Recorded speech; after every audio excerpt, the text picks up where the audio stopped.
Bonjour tout le monde, bienvenue sur ma chaîne. Aujourd'hui, je veux vous présenter un gâteau qui nécessite pas de cuisson, pas de farine, pas d'huile, pas d'œuf. C'est vraiment un gâteau super simple à réaliser. J'espère que cette vidéo vous plaira. N'hésitez pas à me le dire en commentaire et bien sûr à reproduire cette recette et j'attends également vos retours concernant cette recette. D'ailleurs, pour les fêtes, vous pouvez très bien réaliser ce gâteau. Je vous assure qu'il fera son effet autant au visuel qu'au goût. Donc, il est vraiment excellent. Donc, si vous le souhaitez, on peut passer à la recette. Pour cela, on va commencer par préparer notre crème. Alors moi, j'utilise un sachet de pudding au chocolat. J'utilise 500 ml de lait, comme indiqué sur le paquet, avec 3 cuillères à soupe de sucre. Donc je vais le faire cuire à feu doux jusqu'à ébullition, comme indiqué sur le paquet. Donc le pudding, ça se trouve en rayon aide à la pâtisserie dans tous les supermarchés, hein. Voilà, donc je l'ai cuit. Je le verse dans mon bol qui est plus large. Et tant que mon pudding est encore chaud, je vais incorporer environ 120 g de chocolat noir pour avoir vraiment un goût intense en chocolat. Mais c'est facultatif ou alors vous pouvez très bien mettre du chocolat au lait. C'est comme vous voulez. Ou alors ne pas en mettre du tout. Mais bon, si vous aimez bien le chocolat, je vous conseille fortement de rajouter du chocolat noir. Donc je mélange bien. Tant que ma crème est chaude, le chocolat va fondre à l'intérieur, comme ceci.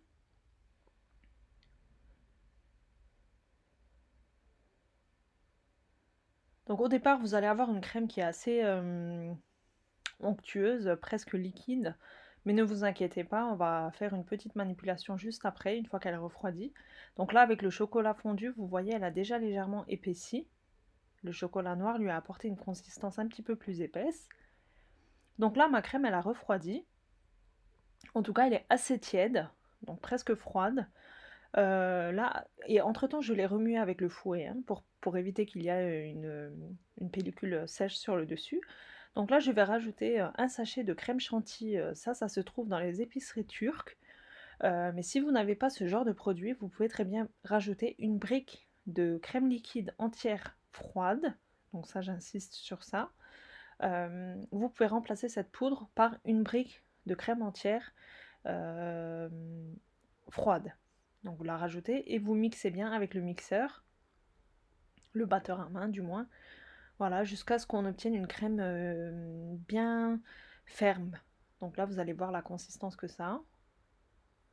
Donc vous aurez le même résultat avec la crème liquide, hein, donc n'ayez aucune crainte. Mais si vous avez la possibilité d'aller dans une épicerie turque, je vous conseille d'acheter les crèmes chantilly en poudre. Voilà, donc on a obtenu une très belle crème. Comme vous le voyez, elle est assez compacte, mais lisse en même temps. Donc là, j'utilise un plat carré avec un moule à charnière carré. Je vais juste m'aider du moule, donc j'utilise pas le fond. Et la base de notre biscuit va être avec des biscuits. Donc j'utilise des biscuits petit beurre, donc les classiques.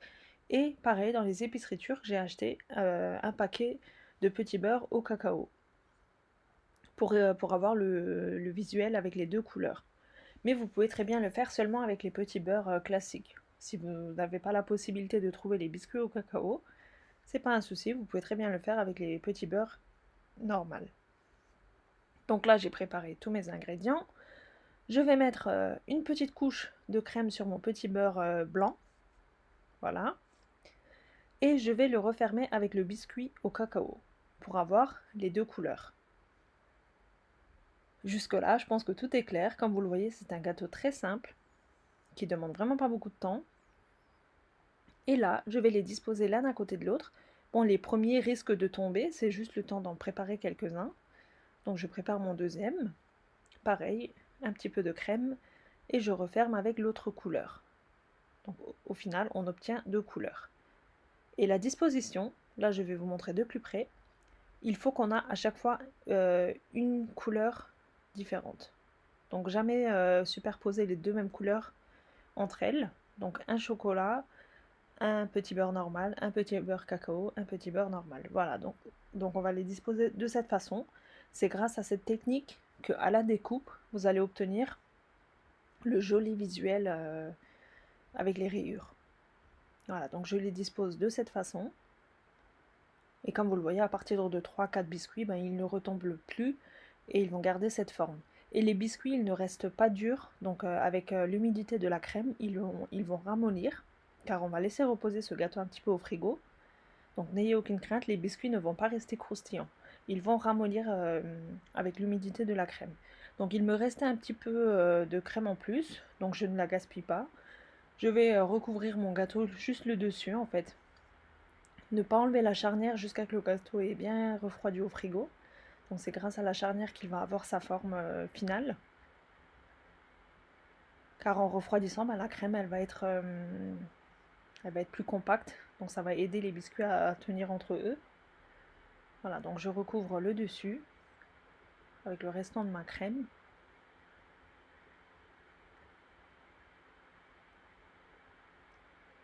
Voilà, donc mon gâteau il a eu le temps de refroidir environ 1 à 2 heures au frigo. Là je vais préparer une crème chantilly pour le dessus. Donc pareil, là cette fois-ci j'utilise 2 briques de crème liquide entière froide. J'ai rajouté une cuillère à soupe de sucre glace et un sachet de crème chantilly. Pareil, si vous n'avez pas de crème chantilly que je vous ai dit avant, à ce stade vous pouvez très bien mettre du chantilly fixe. Donc 2 sachets de chantilly fixe avec un petit peu de sucre glace et sucre vanille, c'est bon aussi. Et là, j'étale ma crème chantilly sur toute la surface du gâteau, ainsi que les côtés. Et on va lisser comme on peut avec la spatule. Il n'a pas besoin d'être parfait.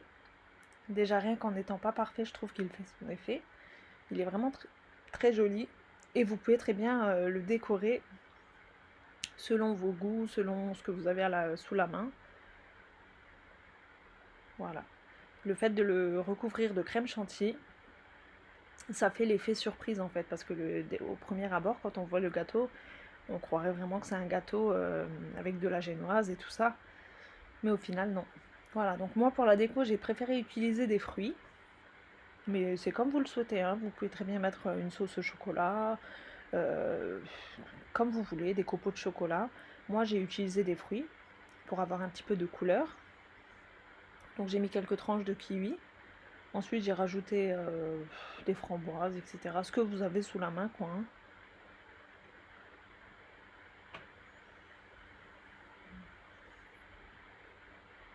Voilà. Et à la fin, pour la déco, moi j'avais une sauce que j'avais achetée en Turquie. C'est une sauce aux fruits verts, au kiwi.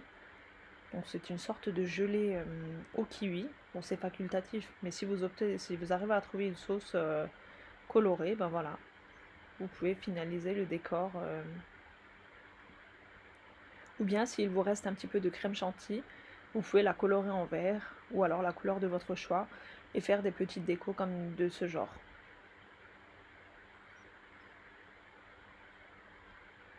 Moi j'avais acheté mes tubes là en Turquie avec plusieurs coloris différents, plusieurs parfums différents. Et je trouve qu'au niveau des décos de gâteau, ben, ça fait vraiment joli. Voilà, donc notre gâteau il est prêt, du moins presque. Là sur les côtés, j'ai voulu rajouter une petite touche de noix de coco pour avoir vraiment un visuel d'un vrai gâteau travaillé en fait, alors que comme vous le voyez, on s'est vraiment pas cassé la tête sur cette recette. Mais la simplicité va faire son effet. Voilà, donc j'ai parsemé les côtés de noix de coco.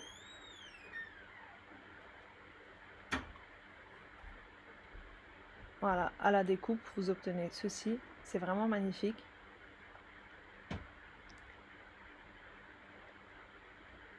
Voilà, donc dites-moi en commentaire ce que vous aurez pensé de cette recette. J'espère vraiment sincèrement qu'elle vous aura plu. J'ai hâte de lire vos commentaires. Donc si vous n'êtes toujours pas abonné à ma chaîne, n'hésitez pas à le faire, ainsi qu'à activer la petite cloche. Et bah, c'est tout pour moi pour aujourd'hui. Je vous dis à très bientôt pour une prochaine recette.